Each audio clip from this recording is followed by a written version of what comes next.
How do you build a $100 billion empire? Invent something that changes the world, create a business that disrupts an industry, or rule a nation that produces endless wealth. But what if I told you that one of the richest empires on earth was built on nothing? It wasn't a company, it wasn't a government, it wasn't even a nation. It was a cartel. And with nothing more than violence, money, and fear, they built an empire worth more than $100 billion. An empire that stretched across borders, controlled entire cities, and rivaled Fortune 500 corporations.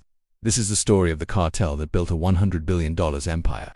Cartels don't begin as empires, they begin as survival. A handful of people moving small amounts of drugs across borders, smuggling past police, bribing officials,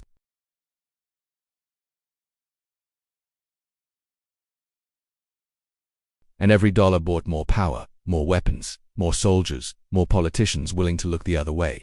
But how much money are we talking about here? Well, let's start with this. Between 2000 and 2010, the combined profits of the 5 biggest cartels were estimated to be between $60 and $80 billion. Forbes listed 6 Mexican drug lords with a combined net worth of over $50 billion. And according to the United Nations, the Sinaloa cartel alone made over $3 billion a week. At its height, the cartel wasn't just a gang, it was a corporation. It had supply chains, distribution networks, front companies for laundering billions, planes, submarines, armies of enforcers, and entire governments bent to its will. Its reach was global, its power unmatched.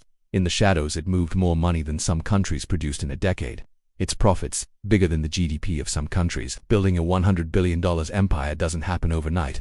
It took decades of bloodshed, betrayals, and backroom deals.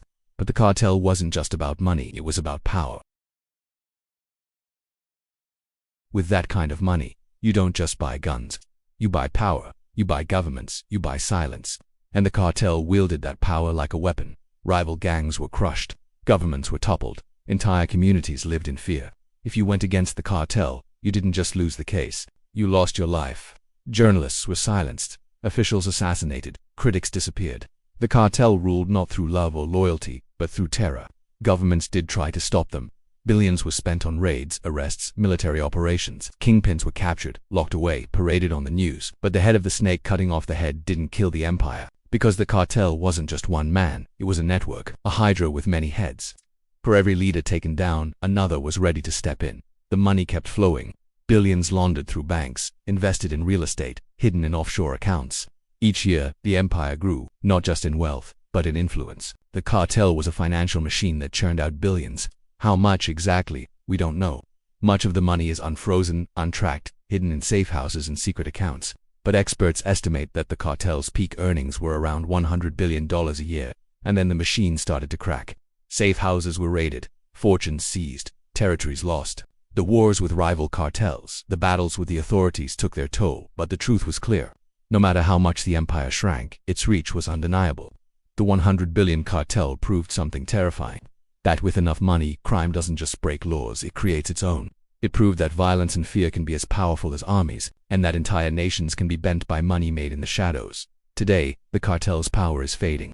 But its story isn't just about drugs. It's about empire, built not on trust, or innovation, or industry, but on fear. And for decades, it stood as one of the most powerful financial machines on earth. It wasn't a company, it wasn't a government, it wasn't even a nation. It was a cartel, and it built a $100 billion empire. Thank you for watching.